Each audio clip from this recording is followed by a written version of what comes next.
How's it, Drew? Hmm? How's it, bud? Nice to see you. When was Yep. the last time we actually saw each other? It's a long time.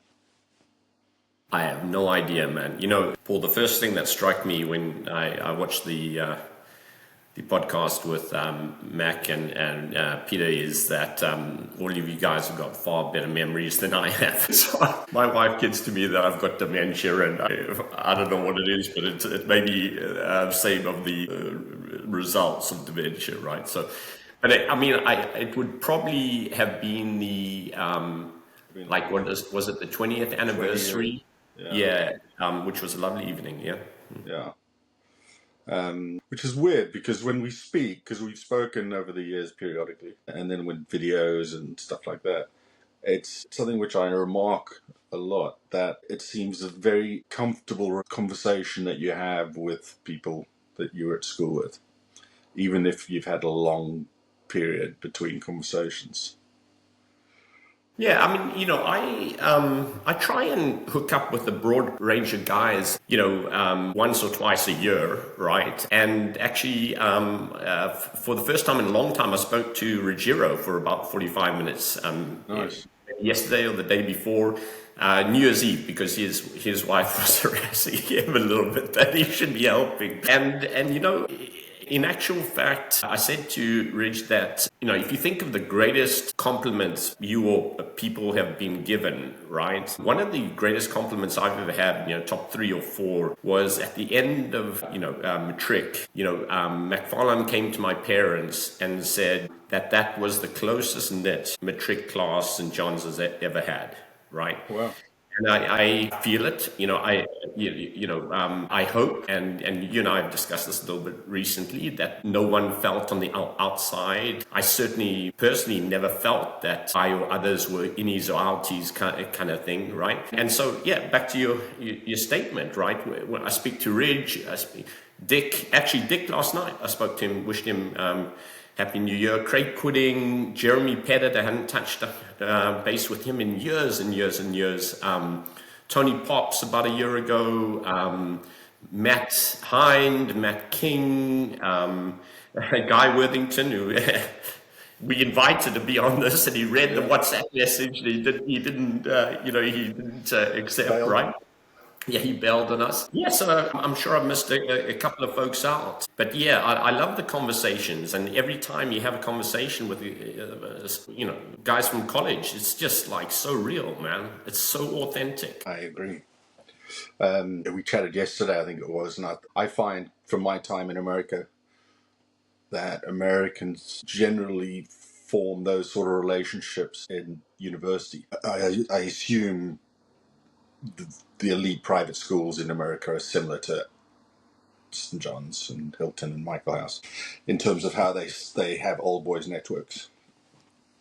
But here in the UK, unless you go to a Harrow or an Eton, none of the people I know here have any relationship with their school comrades. Yeah, yeah. So it is, it's quite a, I'm sure that there were guys in our year that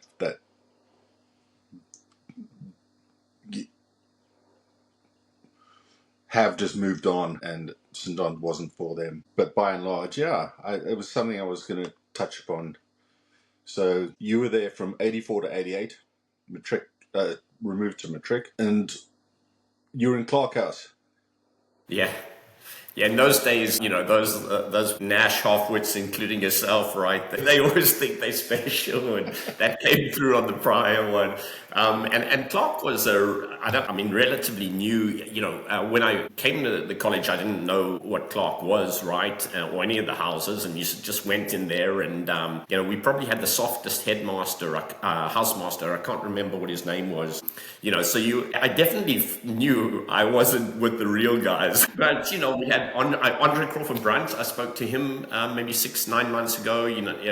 Greg Dark. I mean, a whole bunch of good guys. Everyone was good guys at Clarke, and I think a little bit we with hopefully contributed to Clarke, I think, being strong, maybe not as strong as Nash or Clayton or, Hill. I remember everyone in Hill was pretty serious. So hopefully we contributed to making Clarke a little bit less of an underdog, right?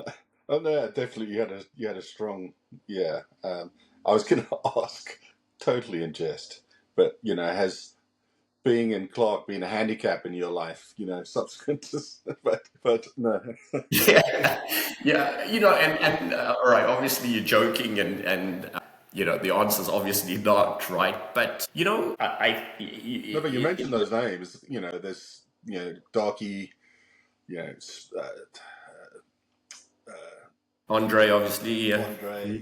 Andre, good all round sportsman, Darky, brilliant provincial SA sport school sportsman. Yeah, there was some good, and there was you. Yeah, yeah, yeah. What's kind of funny, right, is the questions you asked us guys to sort of fill out before. One of them is like, what's been your biggest challenge or something like that.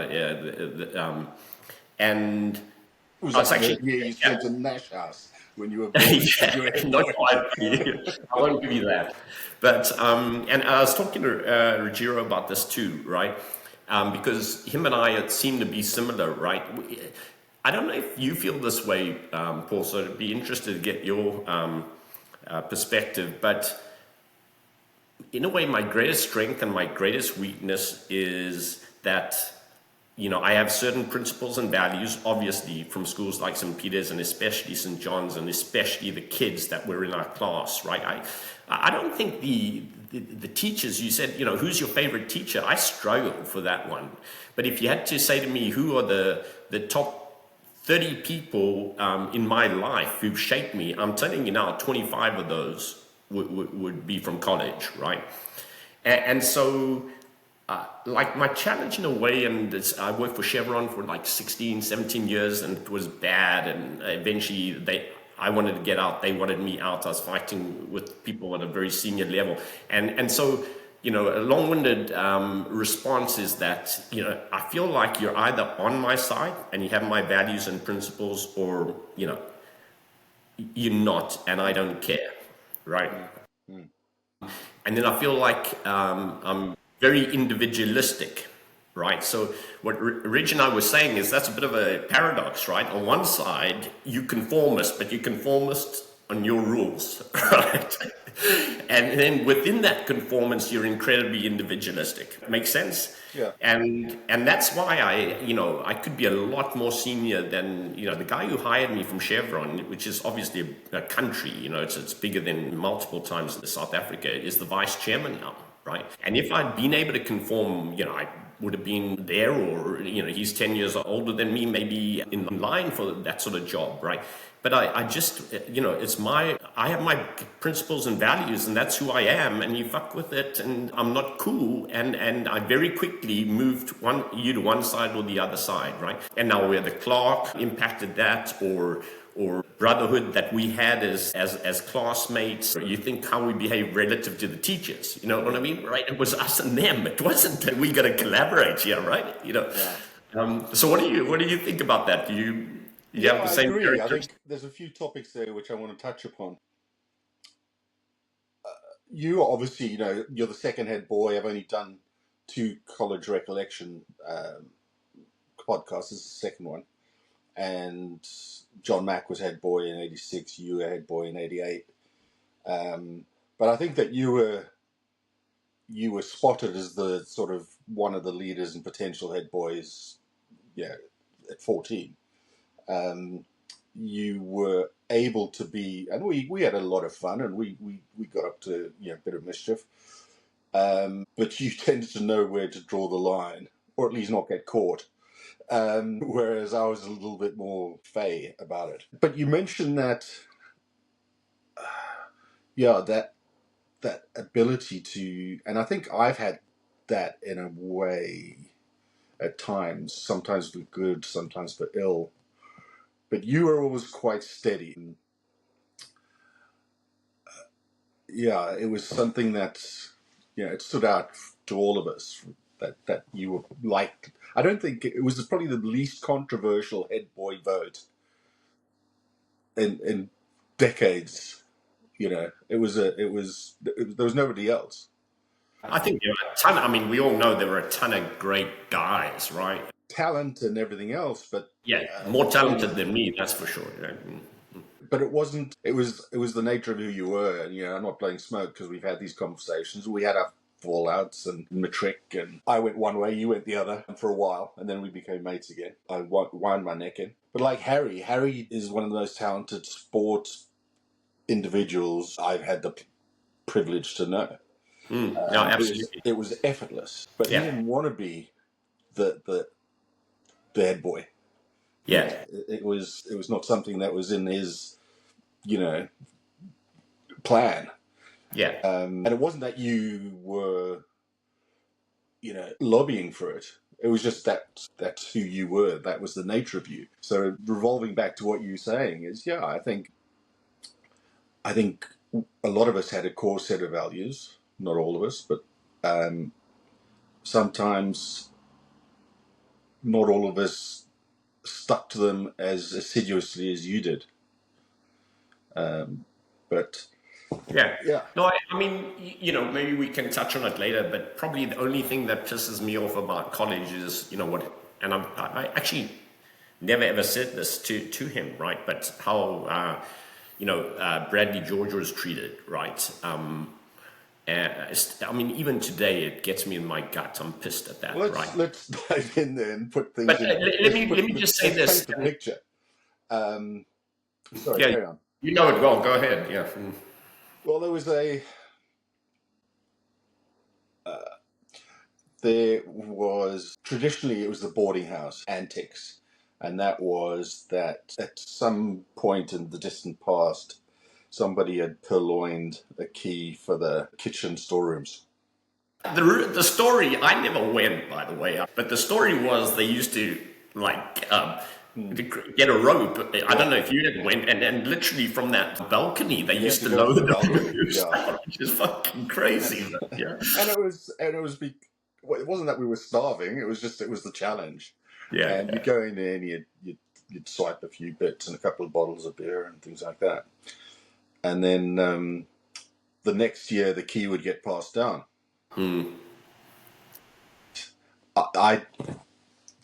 So obviously, hopefully, maybe a 1989 guy will come on and clear up a few of the bits. But apparently it was raining and there were footprints on the wall going down from the balcony. And then they did a search, and instead of just taking a few bits and bobs, apparently they just cleared out as much as they could. So they couldn't. Yeah. So you typically took what you could consume that night and hide the evidence. Yeah. And I agree with you. I mean, I want to because you were more involved in the leadership of the school. But I just thought they made such a big promotion of it. Yeah. Hey? Yeah, so, and by the way... Bradley George was the absolute front runner, as you were, for head boy in the year below us. Yeah, lovely guy. Yeah. And honestly, I hadn't thought about it for a long time, although it's one of the top 5 things in my life that pisses me off, right? And so when, spilling out that little sheet that you sent, I thought about it for the first time.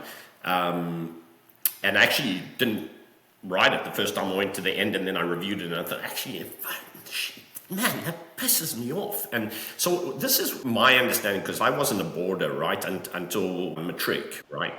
And so I knew as head boy that they were doing this, right? And I think I'd had conversations with essentially, this is a tradition, let's be honest, Habiton knows about it, everyone in the school knows about it, they're not idiots, you know what I mean? And it's kind of, the best unkept secret, right? And it's kosher, but just no alcohol, because, that's going to be a problem. And I remember, on one of the final nights, I was in Nash, because that's where I was boarding. They called me in, and we went, I think, to the 6th form, at the bottom of the stairs there of Hill. They had the 6th form, the lounge or whatever.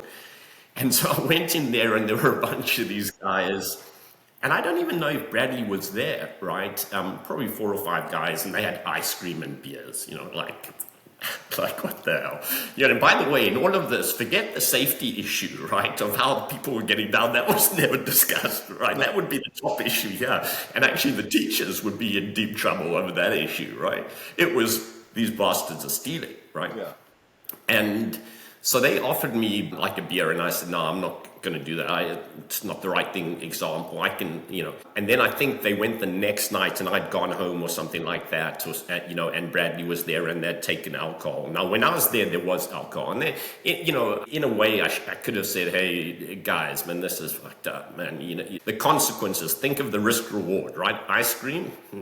No consequences, right? You start taking beers or whatever. I think it was because the parents were coming for a dinner or whatever it was. Maybe that's why there was alcohol in the kitchen. So yeah, there was certainly a point that I could have stopped it. And I tell you, I was pissed. And my mom reminded me, right, that I made them take me back to the college, right? And I set up a meeting with McFarlane. And I was in staunch supporter of Bradley. I mean, the obvious, hey, everyone was doing this, best unkept secret kind of thing. He's a great guy. Why does he become the neck that's cut? And for whatever reason, they wouldn't listen to me. And it was just Bradley's, whatever, he went to Michael House, and he's a super talented guy, and he did very well. I wouldn't be surprised if he's frustrated by it. Maybe he's frustrated at me for not doing something about it, right? And I totally understand that. But that's the thing. And I think back to the other guys who were more talented than me, Paul. It's like my kids, my 2 boys, I've got 3 kids, as you know, but my 2 boys are Olympic trials level swimmers, right? And they are talented, and they're big, right? Yeah, And there's some things to chat around there, but carry on. yeah, but I always knew as a sportsman, right, that I had to work harder than the top guys, right? And I don't have many fond memories. Our rugby wasn't great. We had a ton of injuries. The cricket was really good with Greg Blow, Harry, Freddie, Alan Sara, Bruce, sorry if I've missed some of the other folks. That was a really talented team. I think we won the Johnny Wade competition like 2 years in a row or something like that, right? But I always knew that I was not as talented, right? And I think that was good for me, And interesting enough, especially with my kids, right? When you get to the elite levels of swimming in the US, right? I mean, as I'd say to my kids, right, my 2 boys, like, you screwed, right? Because no sport is dominated like the United States dominates swimming. Right. And then there are only 3 states that dominate the United States swimming, and that's California, Florida, and Texas, right? And then, you're in one of the 3 big cities, Austin, Dallas, and Houston, right? So you've almost got to be one of the best in the world to compete, right? And, a lot of kids at that age who are very talented, especially in the US, right, man, they can be put under immense pressure. And my kids tell me now, and, one of them still swimming for Michigan, right, is that they never felt that pressure. And the reason they never felt that pressure is I knew in my heart, right, I wasn't anywhere as talented as them. I can remember a lot of bad moments in sport. I can remember some great moments in the camaraderie in particular. Like, I can tell you a story about that in a second. But so I knew that I had to work harder than everyone else. And in the end, I think it was better for me as an individual and better for the way I supported my kids and so on, right? 100%. I think the one thing I did want to talk about, because I know that you've done a couple of Ironman, swimming's a big part, your kids are, but I remember from those inter-house swimming, you swam like a brick. Maybe, I can't remember. I think it was better than that. There was endeavour. But yeah, that year we had, Bruno, he's right, yeah. great. And he's a guy who's, Bruno, if you ever watch this, I'd love to chat, all right? But, never heard of Bruno. I think he's in the UK, someone told me maybe. Do you see him? So I remember a couple of these John's Old Janian drinks things came along. He keeps fairly much to himself, but he always did. He was Swiss, right? Married to an ex-Rhoding girl. And if you remember his sister, Karen, she passed away sadly a few years ago. Yeah, she's a lovely young lady. But let me just tell you a funny story, right? So, like, rugby was hard, right? I mean, we had a lot of challenges, but what a good group of guys. And, I remember one Friday practice or something like that before a Saturday important game, right? We'd get round in a circle and, like, the captain would be in the middle and you'd be, you gotta win, and you're all a bunch of friggin' losers, you guys, including me, and we gotta do something special and whatever the bullshit was. So we end up doing the war cry, right? And a lot of guys around there, and at the end of the war cry, we say, like you'd say, do it for the college, right? So I'm doing it. I said, do it for the college, and then do it for the jersey, and everyone shouts out, do it for the jersey, right? And it's getting more and more intense and so on, a bunch of 17-year-old guys. And then I say, stupidly, do it for your socks. And the whole thing stops. And like the guys like Matt Hind and Tony Popper and suddenly I lose the whole group, right? And they start staring at each other. I'm in the middle. And then literally all of them burst out laughing. They're falling on the ground with laughter. Everyone's saying, do it for your socks, do it for your socks. I haven't heard that. It was terrible. Absolutely terrible, But talking about Bradley George just briefly again, what that put me in mind is that decisions that, and I only realized this in later life, decisions teachers and schools take, they're not wiped away once you left school. Yeah. They stick with you. Yeah. And, for sure. You might not have thought about it for some time, but your irritation and disappointment at how St. John's handled that. Now, I'm sure I'd mentioned in the last podcast, that I felt the school could have dealt with me better. I still am aggrieved at not being a prefect and not getting colours and, and all the rest of it. And it's not something that you dwell on. It's not something you think about. You think about every 10 years once you have a conversation with an old mate. But it sticks there. It's there. And it is part of the pattern of your life, the good and the bad. And just because you've left school doesn't mean that it's wiped away and it doesn't have an effect or a lasting legacy. Yeah, I mean, you're right. Like, Paul, you've been very open about your mental health challenges, right? And like, I think I've said it to you. I don't think I have had mental health issues, right? But having said that, have I not had incredibly hard days and weeks and months, right? Absolutely, right? And a little bit of life is its fine margins. You know what I mean? If anyone thinks, as I said to my kids, right, there's a big highway going down to Houston and one direction, a big highway coming up in the other direction, man. No, right? And you can see 5 lanes this way, 5 lanes that way, right? No, you're on a one-way road, and there are people moving in one direction, and there are people moving in the other direction. And so the margins are fine. They're fine in terms of marriage, in terms of your kids and how hard you push them relative to, nurturing them, in terms of whatever the perception of success is at school or otherwise, right? These are fine margins, and, it's what they should articulate that more. We've had this conversation.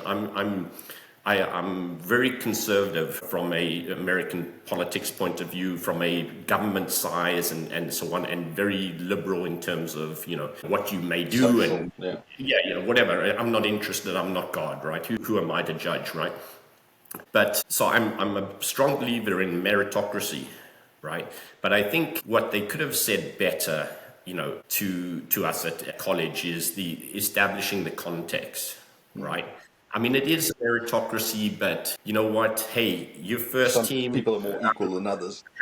cricket, and your D team or whatever it may be, right? All right, that's great, and let's appreciate and recognize the work and whatever required to go to the first team.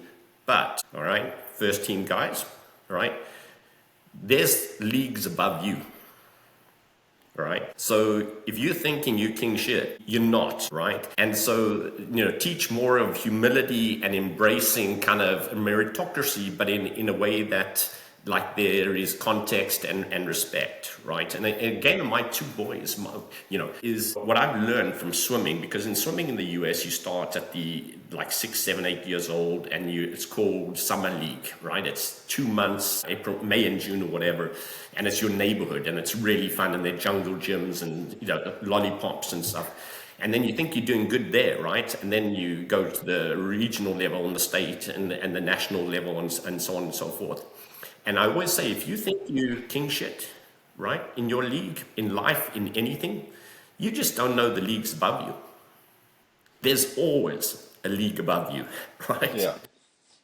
And so, I think we glorified guys who did well, and hell, they worked hard, right? And so on. But we also could have established context for everyone else that, hey, right, this is, at the end of the day, it's serious, but it's kind of fun, and it's about the values and principles that you learn through the process, right? Yeah. That leads me to, I went back to St. John's for the Easter Festival 2-3 years ago now. And yeah, I mean, compared to the first one, which was a few years after we left, mate, it's a proper promotion, man. Yeah. The It's food, professional. yeah, 100%. I was fortunate enough to meet with the coach, and he was sitting down taking a break from coaching, and sat next to me, and we chatted for a bit. And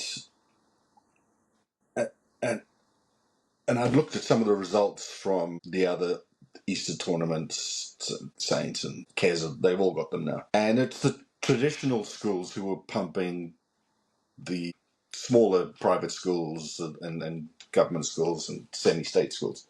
And I was saying to them, it can't be fun for all the teams, including St. John's. We're not a big, we punch above our weight in terms of number of boys. But, we've had a couple of really exceptional teams over the last 30, 40 years. But it's literally been 3 or 4 in that period. Yeah. And what I was chatting to him about, saying, well, let's look at it perspective. We're all trying to beat the bigger teams with the same style of rugby. And what I sort of suggest, and not to him because he's a coach and I'm nobody, but what I was thinking was the smaller schools should just play like entertaining rugby. French, Fiji, show the talent that you've got at that. And if you lose, you lose, because you're going to lose by 40 points against Paul Roos and Grey Bloom and, the big schools anyway. Yeah. But play entertaining rugby. No, I get your point, but yeah. Anyway, we've probably addressed this one, and it's to me the net is it comes back to the job of people at St. John's is to develop the right principles and values that stay with you for the rest of your life, right? And in that, you get some bumps, you get some upsets, you get some trophies and so on. But at the end of the day, it's a little school in South Africa, and a great school, don't get me wrong, but there are tons of these little schools with everyone going through the same process. Just at the end of the day, the guys have got to learn the right things and have fun. And I can tell you, Paul, man, I wouldn't trade college for nothing. I agree. Except for, what about your injuries, mate?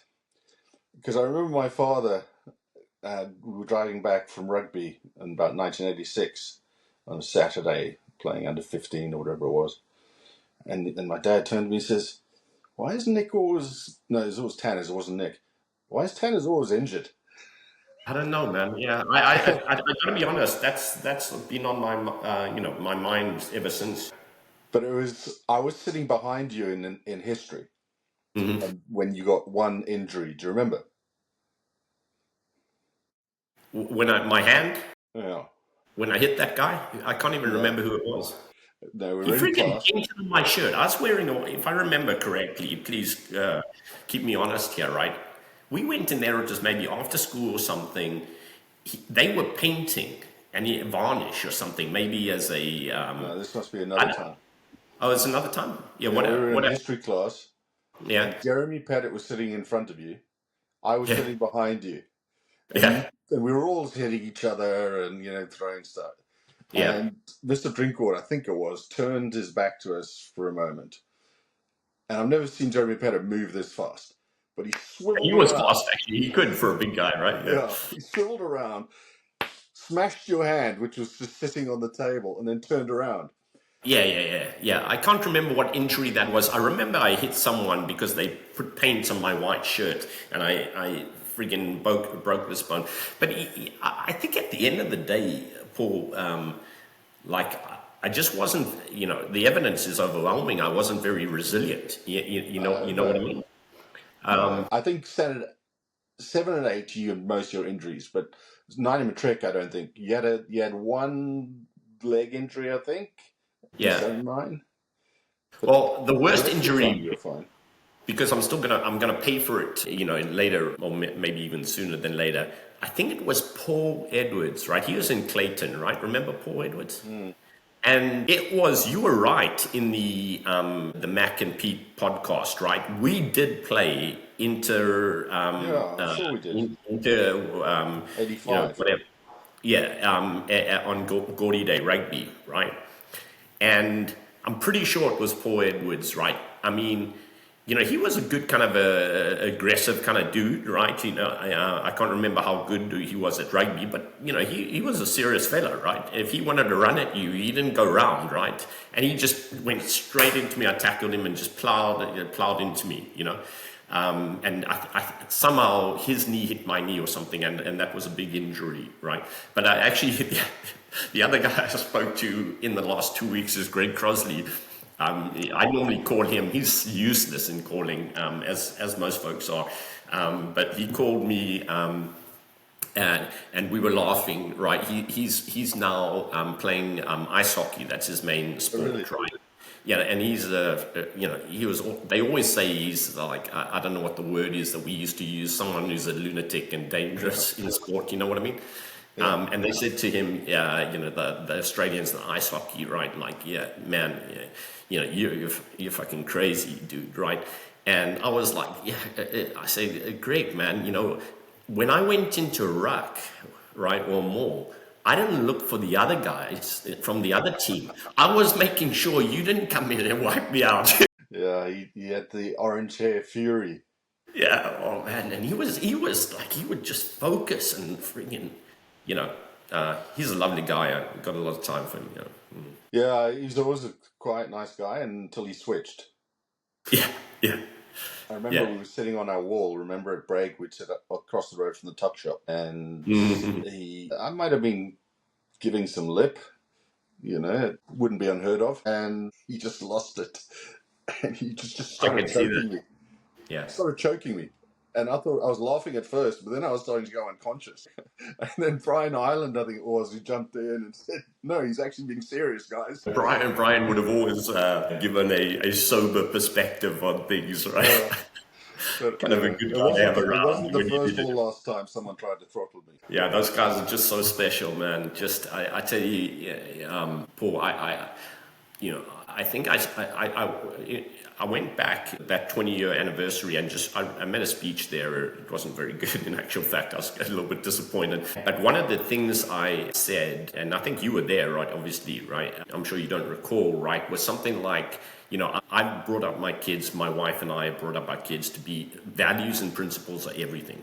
You know, you love your family, you do whatever's appropriate for you relative to your God, right? You respect people, you try a good sportsman, try and be humble, have a work ethic, that kind of stuff. And literally, especially when they were younger, my kids, right? I could see people I wanted them to be of my buddies when I would be speaking to them. It would be kind of a surreal experience. Right. You know what I mean? Yeah. Like, if I was like kind of talking to someone, my eldest, about humor or something like that, right? I had, in this instance, we talked about Guy Worthington, but in this instance, Tony Popper, right? Tony Popper. I enjoy, that humor, and I don't mean, I use irreverent a lot, and I don't mean it as an insult. I mean it as a compliment. Although my wife then goes and GBTs us and says it's not the right word, and she's right, by the way. So if there was someone who was principled or hard worker, when I was having these chats with my kid, I could literally visualize the person. And a funny thing about anecdote about Tony Popper, he is just so bloody smart and had so much wit. He was maybe getting a bit tubby at one stage, in Matric, and he had a bit of a double chin. And I can't remember the way this went exactly, but I said to him, and I think it went the other way around, but when God said, "How many chins do you want?" Tony thought how many shins he wanted and asked for two, Actually, it was Tony, sorry, I haven't told the story enough, but it was him, actually, not me, who said it, right? For those people who don't know, Tony Popper was about 6'7". Yeah, exactly. And a big boy. I mean, he was serious, right? And I screwed that up, but the wit was extraordinary, just the cleverness of it. And, Yeah, the thing I remember, it's weird, the stuff that sticks in your head. But I remember that movie came out with Nick Cage, Raising Arizona. Mm-hmm. And it was a goofy kind of movie, right? Yeah, it was a goofy movie, yeah. Comedy-ish, yeah. And he came into the Pelican Quad, and there was a line where they were in a car chase or something, and he was just screaming this line from this movie, and it just had us all in absolute stitches. Yeah, he and Guy Worthington were very, very funny guys. Yeah. Yeah, and then as I said, I've had some time, and I watched Anton's podcast, right? And then you get a guy like that, right, who's just a super interesting, insightful individual who has such a perspective in areas that people generally don't have. And, I don't want to say it 100 times, right? Just really blessed to have that group of folks, all of them very different, right? It was a privilege, absolute privilege. Yeah. No, it was. So there's those three of them. We'll probably have figured out that we were friends. Whenever I go back, I've got a girlfriend who lives in Talbrega, which is your old street, which was just down the road from my house. Yeah. And we used to spend. Remember those?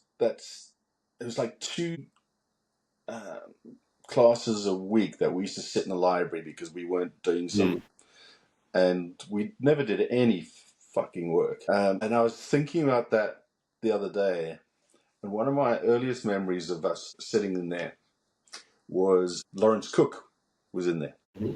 I think we must have been Center 7. And every generation has, I've talked about this in the last one, the Dead Poet Society. Every class, every year is made up of comedians, academics, sportsmen, sports academics, etc. And also the most beautiful girls from that generation of girls' schools. Lawrence and Gavin, rest in peace. Their sister Fiona was one of these absolute beauties. She went to I actually remember that. Yeah. And we were being quite brave because Lawrence was not as approachable as Gavin. He was a big boy, actually. Huh? Yeah, he was a big boy. And we were in the safety of the library, and I don't know how, but we were asking, could we get his number to phone Fiona? And he just came over and he just said, "You stay the fuck away from my sister." Yeah. I mean, that was a super family, obviously. Yeah, I mean, to be honest, you were talking about all the babes and who were the players and so on, with Mac and Pete, yeah, I didn't, I You were a didn't bit have any shy until about 7 or 9.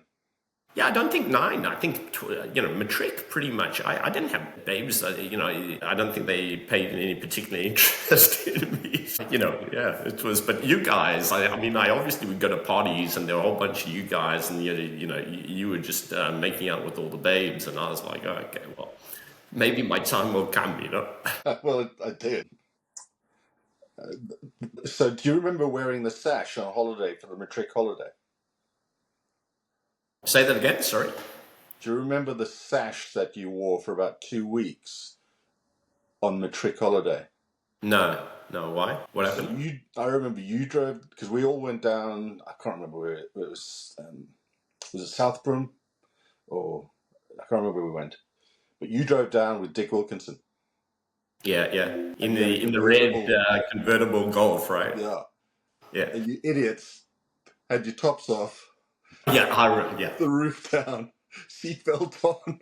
So you drove, and this is a 35-degree weather, and arrived there with this lion across your Yeah, chest. we walked down. We were walking down in Durban because we stopped in Durban, and by the way, we had a lot of weather on that trip, right? And we thought we were so cool that we started to rain and we didn't have the top on, and then we realized for some reason that we didn't get wet in the car. Okay.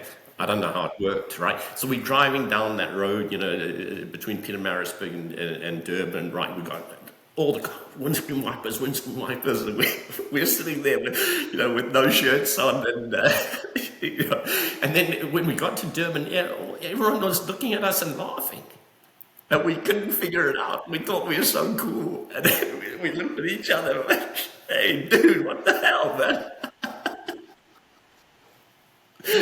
Oh, I too funny. literally think I pissed myself when I saw Yeah, it. no, Uh, just beautiful moments. yeah, Yeah. good humor. Well, you were dating his sister at the time, weren't you? Yeah, Terry. yeah. She's a beautiful, Yeah, she young was. girl, and I was close to the family. I knew Dick's mother and father well, and his stepmom, and obviously Terry, and yeah, beautiful family. As I said, I probably stay in touch more with Dick than sort of anyone else, right? He's had a tough year moving to New Zealand, and he went alone. I think he was there maybe for 6 or 9 months on his own before his family. He got a job and he could bring in his family. So he credit to him for having the balls to do that. Yeah. Yeah, but yeah, she was my first girlfriend, and there's a funny story that is probably not appropriate about what happened before I went out with Terry. But yeah, no, if I mentioned that, I'd get myself in the hot water. Maybe Tell me I off, don't think or remind me of it. I don't think Dick has even forgiven me for that moment, and. Let me put it this way. I'm going to say it. I'm going to fuck it. We're 55 years old. Who gives a shit, right? We were at a bar in Rosebank, and I had a little bit of a romantic moment with Dick's mom, right before that. Yeah. So Dick, Attractive lady, I bet. apparently Tony Popper, right, had to hold down Dick because he was coming to kill me, Oh, really? right? And so some of the guys said, just get the hell out of here. And it was, in the bigger scheme, it was totally frivolous. I mean, it was absolutely nothing, right? But Dick didn't see that way, and he Ah, was, I don't oh, blame him, but also he was furious, and I was terrified. I mean, he is a big boy, right? yeah, he And was. he was a Like 5. decent boy, and you didn't do that, and there weren't consequences, right? Yeah, that was joking. um, Yeah, but I won't. I'll tell you off camera. But there was I mentioned in the Mac and Bones episode, there was a mum that worked in the tuck shop a lot, who I used to always line up in front of her because I just thought she was beautiful. no, exactly, 15, 16-year-old hormones. Yeah, no, I mean, you're just trying to figure it out, right? You know what I mean? So talking about, what were your memories of the weekends and going out and bars? because I always got, sort of since 7, started 8. I'm sure that you were the same. But yeah, you talk about Rosebank, that was Late Night Owls. Yeah. Which was a tiny little spot. I don't know why it had nothing prepossessing about it, but it was just it was an in spot. Where else do you remember when we were at I school? think you covered most of it when you would talk to the other guys, right? Mac and Pete, right? So, but I'll tell you what I do remember is I remember right until the end of Matric, I didn't go out a lot, and certainly not on a Friday night and so on, or a Wednesday night. And I remember, like, in those days, particularly clearly, tracking down on a Friday night Matt Hind, right, and making sure he wasn't home because we had a rugby game or whatever the next night, right? So I mean, that I remember doing that. He was with his dad or his mom, and I was like, "Hey, sorry, this is Nick. How are you? Good evening. Sorry to bother you. Is Matt there? Can I speak to him? No, he's not here." Oh shit. But I mean, when you enjoyed it more than I, right? I mean, what's your favorite moment with the guys in one of those bars? Like, that was crazy. Well, there were crazy ones and there were enjoyable ones. Watching John Illingham, which we mentioned, take 2 guys out, one under each arm at Reds. Spats, for those who don't know, Spats was in the Santon Sun, I think, and it was the only big hotel at the time. And it was quite, we'd probably look at the decor now and sort of wince, but it was quite sophisticated. And we were in there as like 15-year-olds, and the girls from Rhodey and Kingsmead and Mary's were 14.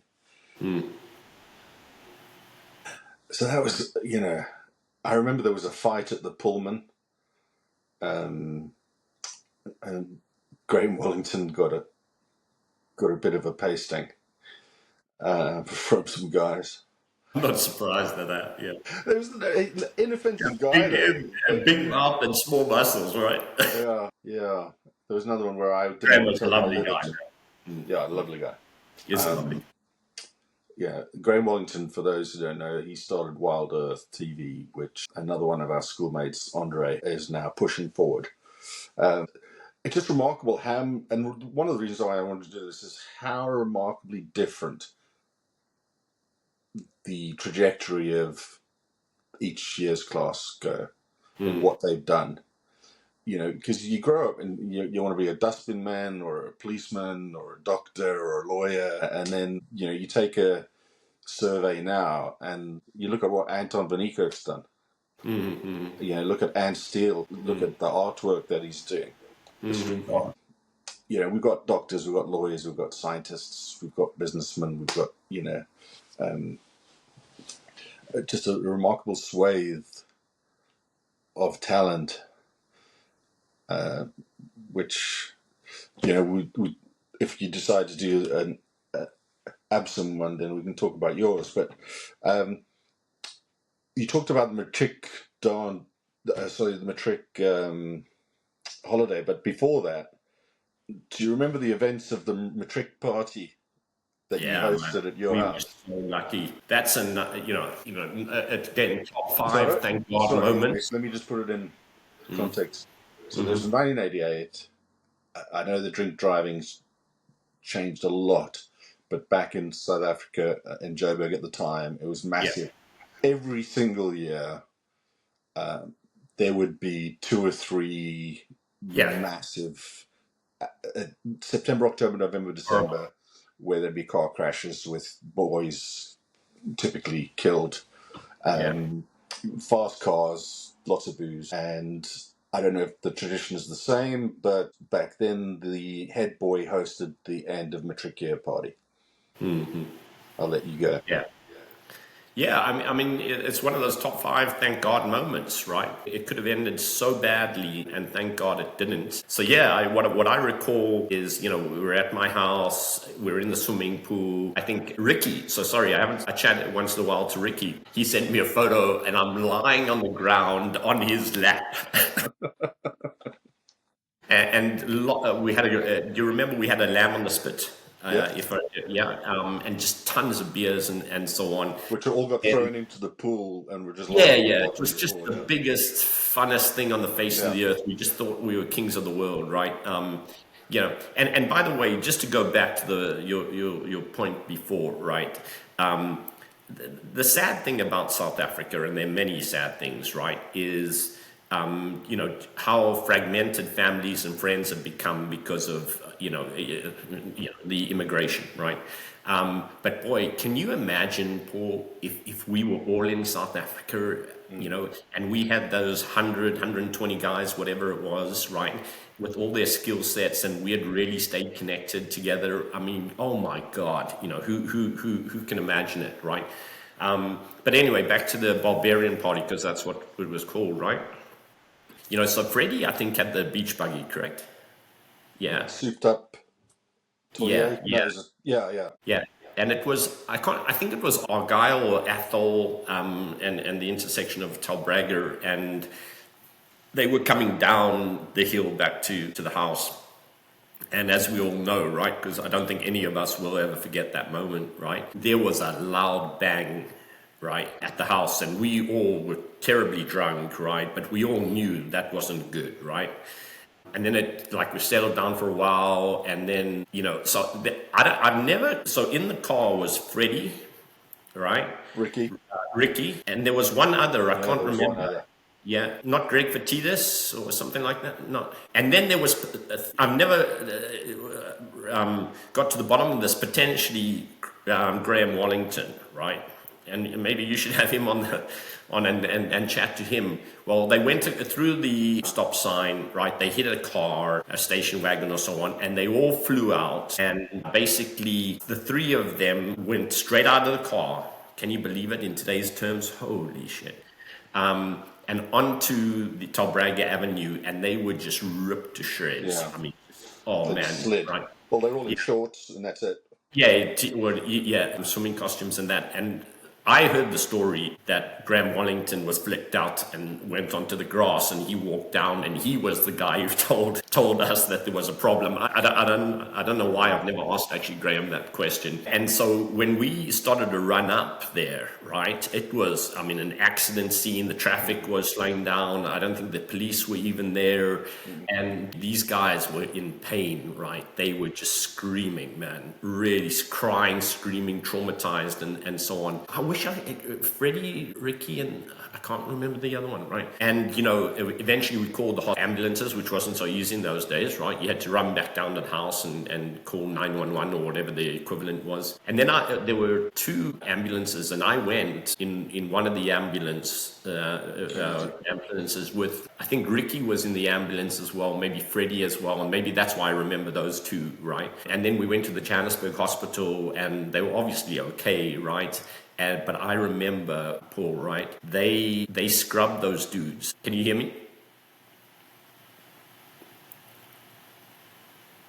All right. Yeah, anyway, I'll carry on. They scrubbed those dudes, and I heard them screaming for a long, long time. Incredibly difficult for those guys, but thank God.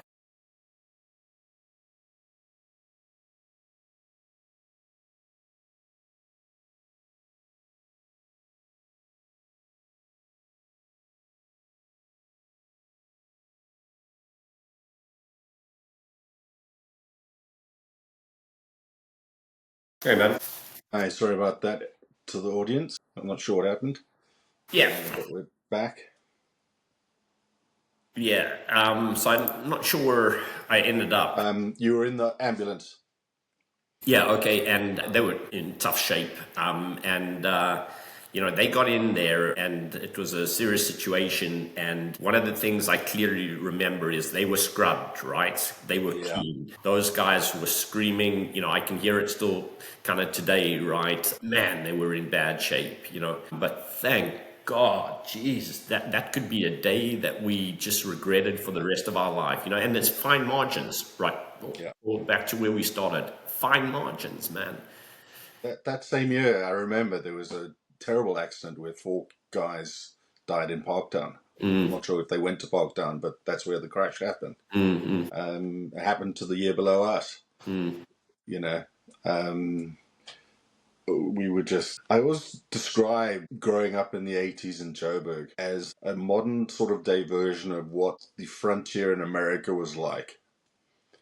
Because the police were more involved with security issues than they were with policing what the British police do or the American police do, which is drink driving or occasional fight or, so we could go to the bars when we were 15 because no one gave a shit. No one was policing it. No, exactly. And it was the culture, right? I mean, and your Yeah, parents it was, knew what was happening. It wasn't like you were being deceitful or no, anything like that, right? So, no, it was.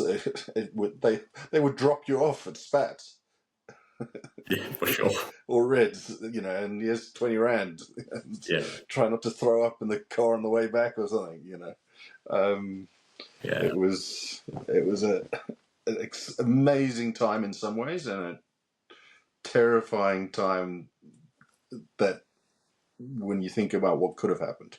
yeah. But anyway, it didn't, right? And I certainly wouldn't trade those 4 or 5 or whatever years it was for anything, man. It was just the best. And firstly, also let me say thank you, Paul. Right, these podcasts, are wonderful, and you're really good at it, right? And it's so meaningful. And if no one watches this, and we've had this conversation, and we have it for 20 years' time, when probably the digital format won't work, so we'll have to hire someone to get it. I mean, it's Turn just into 3D. Yeah, no, exactly, and it's lovely, and the times that I call folks up and speak to them are just so special, as you know, because we have those conversations. I consider myself just totally privileged, the good and the bad.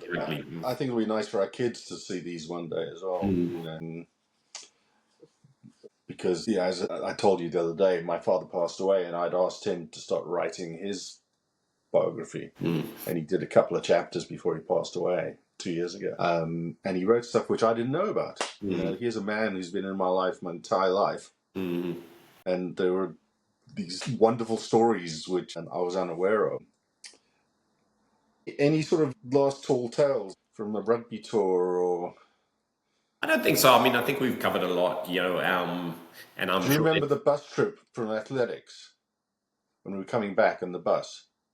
And the window fell out? Yeah. Yeah. I think that was Crosley fighting me. Where all of us were piled on. You were up against the window. Yeah. And as we would do, we'd start punching and moving. And there were, laughably, there were no teachers on the bus. Yeah. I mean, how stupid. So there was about 12 of us, set of nines and matrics, all piling on. So the pressure on this window must have been about, 2 tons. And the window, this huge 2-meter long window, just pops out. Well, I had my back against it. You guys, I mean, you guys were just all just climbing into me. And I can remember the back going, right? And I'm like starting to fall because, I think we were at a stop sign or a traffic light or something. It was from Jeppy, if I'm not mistaken. Yeah. So we're kind of in the middle of town, right? And then you guys like grabbing me as I was about to fall straight out the bus into the traffic, right? Jesus. And then we just bolted. We didn't say anything. And then at the end, I had to go and explain to them, what had happened. And they said, got away with it. Sorry? I thought we got away with it. No. I went to them and I said, hey, this happened. And then they said to me, like, you friggin' idiot. Why didn't you tell us when it happened? We could have gone and picked up the window off the ground. You know what I mean? The window was in pieces. It was shattered. I think they wanted the rubber around the edge or something like that. Right. Yeah. Yeah. Nice to end on a funny one. Yeah, no, that was brilliant. I do remember that moment. It was hilarious. And those punch-ups were just, I mean, you would never accept that at a school, right?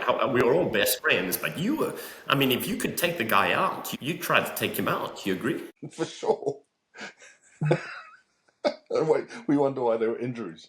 Yeah. All right, man, Paul. Again, man, thank you so much. It's been lovely to speak to you, and you're such a good guy, and you're such an important part of mine and our classes, lives and memories, and so really appreciate it. I'm sure I'm speaking for others. And, thank you so much for doing this. Right. No, thanks, man. Kind words. I'll speak to you soon. Okay. Cheers, man.